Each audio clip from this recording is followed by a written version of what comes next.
Hey guys, it's Rachel from the Little Ring Lamb, and today I have a book review on Madonna in a Fur Coat by Sabahattin Ali. And I absolutely adored this book. I did not even, use my notebook to keep track of my rating, and I want to talk about this book and do a discussion. But basically, the first half of this video will be a review. It'll be spoiler free, don't fret. When I'm going to put a timestamp, hopefully remember, to put in the down bar, so if you want to just go to the discussion, you could just move to that. But even with the timestamp at the bottom, I'm going to give you warning when I'm going to talk about spoilers. So in case you haven't read it and are interested, then you will not be spoiled and will make the reading experience more enjoyable. Before I get into the synopsis, I rate my books in 5 different categories: plot, characters, cover, suspense, and overall in terms of reading very soon. 5 out of 5, not so soon, 1 out of 5. So basically, this book, Madonna in a Fur Coat, I was strolling around the bookstore, late July, and I saw like the cover, like the red font, and I was like, ooh, red, because that's my favorite color.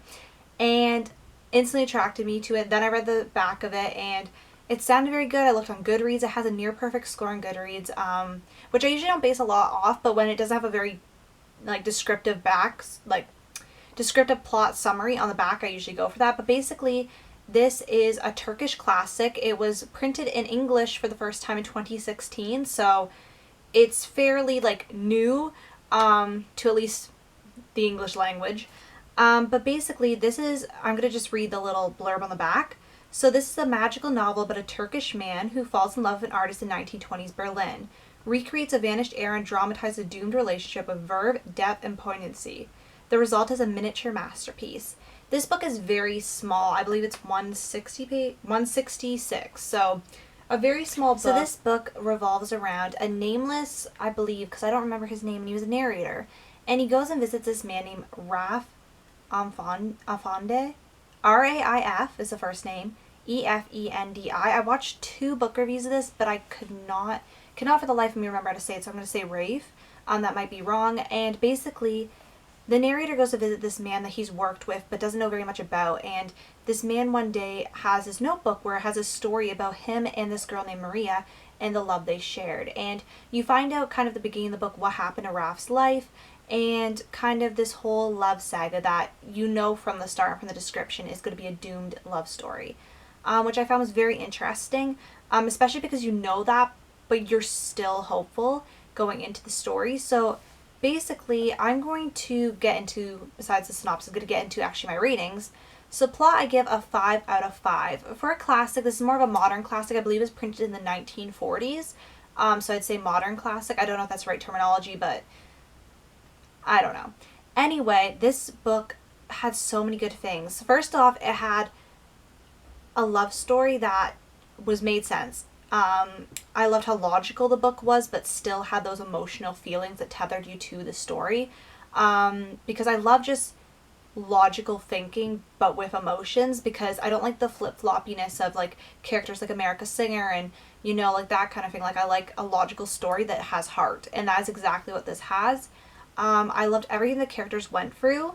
This book has no chapters. It is 2 sections. It's before the notebook and during the notebook / after. There's no chapter stops. There's only a stop 50 pages in, and then it's no stop. It's continuous. There's no page breaks, anything. So if you're one of those people that likes to stop at chapters and stuff like that, that is not in this book.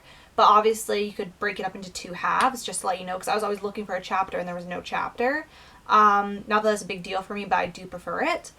And it just moves so fast. It was so beautiful, and I could see it being a movie, and there's actually going to be a new remake of it.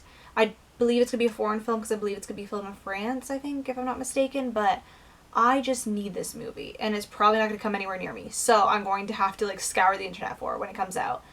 But beautiful book, beautiful writing, not in the classic-y way where it's kind of hard to grasp and read.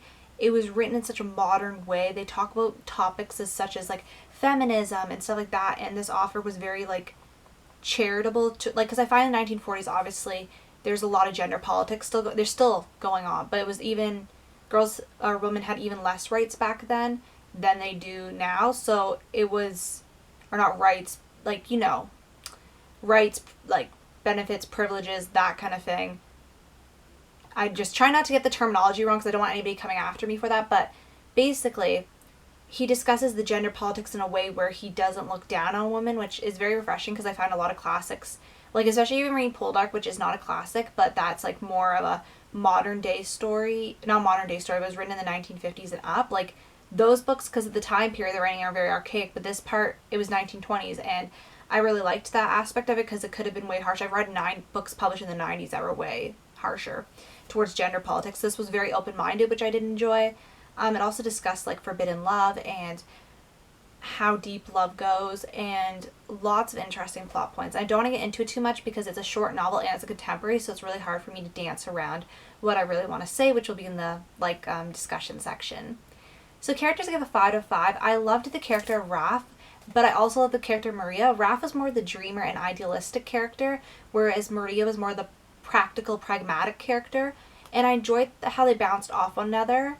I also enjoyed the narrator. Like, I felt everybody, like I said before, was logical but had heart, and that's my favorite type of people. They can think about a situation objectively or even subjectively and get to the correct conclusion but still have heart and feeling. Like, they're not robotic, but they're not super emotional. It's a nice melding of the two, which a lot of the characters possessed. Also, sorry if my eye, it's twitching right now. I can feel it. I don't know if you could see it, so if that's what's happening, sorry, side note. Cover, I give a 5 out of 5. This cover is absolutely stunning. It's one of the reasons I saw it on the bookshelf, and I just love black and white photo silhouettes already. And then the red font on the top, I was just like, so pretty. The spine's like okay. And then the back's pretty cool. There's a picture of the author and the praise for the book and stuff like that. And I love this quote from the Times. It says, "Moving and memorable, full of yearning and melancholy," which I think is literally the perfect way to describe this book. Suspense, I give suspense a 5 out of 5. Like, I just wanted to know what was going to happen. I've never heard about this book. I looked up, there's only like 2 YouTube book reviews of this, so there wasn't very much that I could go off of. And then I was listening to a podcast about it, and just, I wanted to know what was going to happen. I wanted to consume all the media that was surrounding it. It's just such a phenomenal book. It's such a fast read too. I took my time though with this, and the interesting thing was it was such a fast read and I wanted to read it, but I also got sick when I was reading it, but I wanted to keep reading all the time. And I was thinking about it all the time, but I was trying to go slowly with it too because I wanted to savor it. And that is something that I haven't done lately. And 2 books, like I read this in August, and that and Homegoing were 2 books where I really wanted to savor and take my time with. And not that they weren't suspenseful, I didn't want to read them, but I want to really fully immerse myself. And overall, I give the book a 5 out of 5. I definitely reread this again. It's a short read. It's a good read. And I honestly think it's a really important read. Like, if you love the characterization, and like, I'm a big character person. Like, I rather have more character development than plot development, because I just find it interesting how I learn a lot about how people interact in books and how people act, and can see different ways that maybe I've been or ways I could be, and how I can change that behavior to be more positive. So that has been my spoiler-free review of Madonna in a Fur Coat. This will be spoilers now, so just be warned. Basically, I have quite a few quotes. I kind of want to read this kind of the spoilery section, but I have there's so many good quotes. I'm going to tell you the page numbers and stuff like that if you have this edition. There is another English edition which has a black cover, kind of like a squiggly purple line thing on it. But I need to find all these quotes. So this is on page 1. So it says, but we ask in vain if we fail to look beyond the surface of a person. I'm just paraphrasing that part. If we forget that beneath each surface lurks another realm in which a caged mind whirls alone. It is perhaps easier to dismiss a man whose face gives no indication of an inner life. And what a pity that is. A dash of curiosity is all it takes to stumble upon treasures we never expected. That said, we rarely seek that which we do not expect to find. Send a hero into a dragon's den and his task is clear. It is a hero of another order who can summon up the courage to lower himself into a well of which we have no knowledge.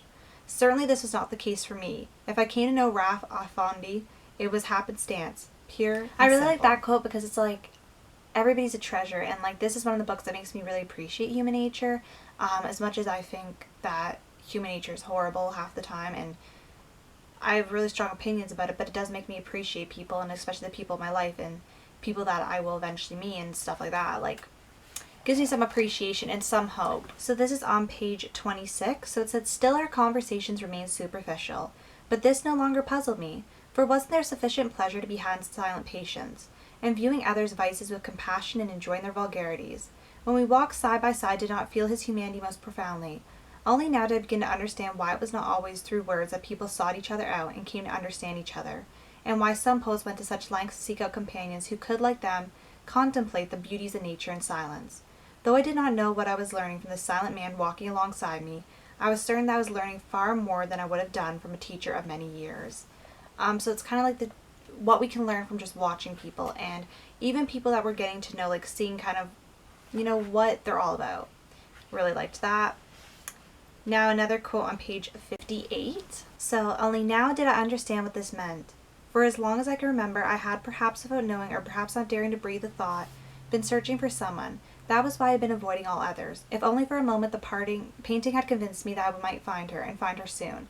It had sparked in me a hope that would never sink into despair. Shunning the society of others, I withdrew into myself. I cursed the world around me with greater vehemence than ever before. I considered writing to my father to tell him I was ready to come home, but what would I say when he asked me what I learned in Europe? Better, I thought, to remain a few more months and master the perfume soap trade just to please him. So that one, it's like, oh, maybe this was supposed to happen for a reason. I really like that. Like, I really like discoveries of stuff that's supposed to happen for a reason, and like fate situations. Really liked that quote. And that was on pages 58 and 59. It continued on. I wasn't sure where the quote was when I turned the page, because I have little page flags, so I have to look at the page and scan it to find where the quotes are. So this next quote is on page 80. Do you know why I hate you, you and every other man in the world? Because you ask so much of us, as if it were your natural right. Oh, this is Maria speaking, by the way. Mark my words, for it can happen without a single word being uttered. It's how men look at us and smile at us. It's how they raise their hands. To put it simply, it's how they treat us. You'd have to be blind not to see how much confidence they have and how stupidly they achieve it. And if you need to measure their arrogant pride, all you need is to see how shocked they are when their advance is rejected. They are the hunters, you see, and we their miserable prey, and our duty is to bow down and obey and give them whatever they want. But we shouldn't. We shouldn't give away a single bit of ourselves. It's revolting, that arrogant male pride. Do you understand what I'm saying? Yes. Well, that's why I think that maybe we could be friends, because I can't see a trace of that awful male pride in you. But I don't know, even when he has a lamb between his teeth, a wolf can hide his savagery behind a smile. And I really like that quote because, I don't know, like, it's not, like, to me, like, nowadays, it does encapsulate, like, everybody, but it does encapsulate certain people that just think they can take over you just because you're a certain way. Not even just in this context being a male taking over a female, but really anybody, just because people see you as weaker or inferior does not mean they can take over you, which I do like. And she's kind of standing up for herself, which was kind of rare for literary characters of this time, especially women.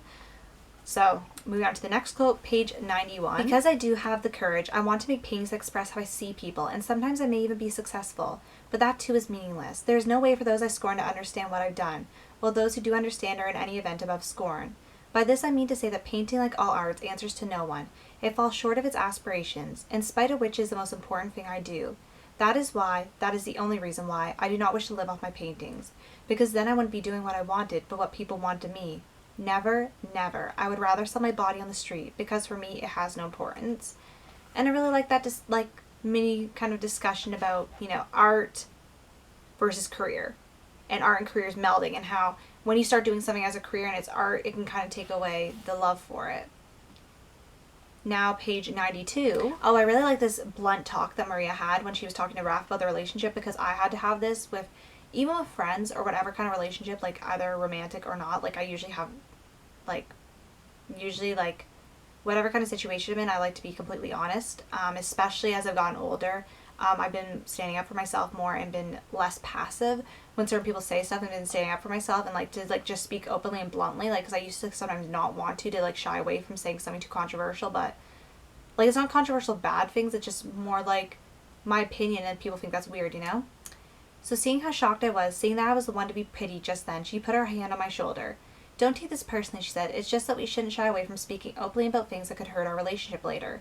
It's at times like this that cowardice can be damaging. What will come of it? If we find we cannot get along, then we'll just say goodbye and go our separate ways.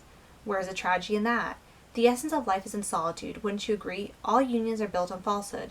People can only get to know each other up to a point, and then they make up the rest, until one day, seeing their mistake, they turn their backs in sadness and run away. Would this ever happen if they stopped believing in their dreams and made do with what was possible? If everyone accepted what was natural, then no one would suffer disappointment, no one would curse fate. We have every right to see our situation as pitiful, but we must confine our pity to ourselves. To pity another is to assume superiority, and that is why we must never think we are superior to others, or that others are more unfortunate. Shall we go? I like all these quotes because they're like miniature lessons kind of, and stuff I can reflect on later in life. So page 95. So there was a quivering in her voice now. 94 and 95. There was a quivering in her voice now as if she were trying to hold back her excitement. Whatever you do, don't take... I loved when Maria went on these, like, tangents and talking about, like, the relationship and being like, you know, like, I set the boundaries and you gotta respect that. And I love that about her character because she knows what she wants and she's gonna stand up for herself, not be passive and acquiesce. So whatever you do, don't take offense. It's better to be completely open, so much better than losing yourself in empty hopes. But please don't take offense. Last night I came over to you. I asked you to walk me home. I invited you to come with me today. I said let's have dinner together. I've not left you alone. But I don't love you. I've known this since the beginning. So no, I don't love you. What can I do? I find you pleasant, even attractive, and I've seen your qualities all. I've never seen another man, but that's all. Talking to you, talking about everything under the sun, bickering and quarreling, getting cross and then making peace. All these things will make me happy. But love, that's beyond me. Now you may well ask and why I'm saying all this out of the blue. So let me say again that I don't want you to build up your hopes, only to take offense later on. I want to make it clear to you what I can and cannot give you, because if I don't, you'll accuse me later of playing games with you. As different as you are, you're still a man, and all the men I've ever known have ended up leaving in sorrow or anger once they realize I don't love them, and can never love them. But why, when they say goodbye, do they assume I'm the one to blame? Because I never gave them what I promised I never would, or because they convinced themselves it'd be otherwise. Isn't that unfair? I don't want you to think the same way about me. You can consider that a point in your favor. So that was very blunt, and I enjoyed that. Moving on to page 105. Oh, yet there was really nothing for us to hide. Since that first evening, our friendship remained within the agreed boundaries, with neither of us ever referring to that interlude in front of the Atlantic. In the beginning, it was a curiosity that kept us talking. We were always looking for new things in each other. Over time, curiosity gave way to habit. If for whatever reason we couldn't see each other for a few days, we'd begin to miss each other. When at last we met, we would walk down the streets hand in hand as happy as children who'd been kept apart too long. How I loved her. I'd opened my heart to the world I saw in her. Clearly she liked me too and wanted to be with me, but she never allowed our relationship to progress. So, it's another one that went on to page 106. Page 109. Fearful of what might happen. 109, page 109. Fearful of what might happen, let those warring emotions came out into the light. We kept them hidden deep inside our hearts. Thus we went back to being two dear friends, always seeking each other out, always looking for new ways to please each other, and always the richer for it. And I like the emphasis on friendship too in this novel. Page 130. So that night I came to understand how it's possible to be more attached to another person than to life itself. And that night I also came to understand how hollow life would be without her, as hollow as a walnut shell tossed by the winds. So I really like some of these like little quotes. So I have 3 more quotes left. So, but I knew in my heart that this is not how events would unfold, for our lives are governed by trivial details. This is on page 141. Indeed, trivial details are what true life was made of. The logic in our minds had always been at odds with the logic of life itself. A woman is gazing out a train window when a fleck of coal dust lands in her eye. Without giving the matter a moment's thought, she rubs it in. A gesture as slight as this can end in a beautiful eye losing its power to see. So, that was another one. It was kind of a more grim one, but I liked it nonetheless. So, I could not begrudge or resent her. Page 154. I felt no anger towards her. I could not begrudge or resent her, or even think ill of her. Rather, I begrudged and resented everyone in the world, because for me she was a symbol of humanity. So, I liked that, because I was kind of like, you know, if you find one good person, it's a good symbol for humanity. Liked that. And my last quote is on page 166. Had I been spared this chance encounter, like when Raph met Maria, I might have carried on living as before, oblivious to the truth. You were the one who taught me that another life was possible and that I had a soul. And it is not your fault that it ended too soon. Thank you for giving me the chance to be truly alive. Those few months were worth a few lifetimes, don't you think? So, that was a good note to end on. Absolutely adored this book. Definitely recommend it. And I want to thank you so much for watching. Let's discuss in the comments. And if you haven't read this, please read it soon. And then let's talk. And I'll see you guys later. Bye.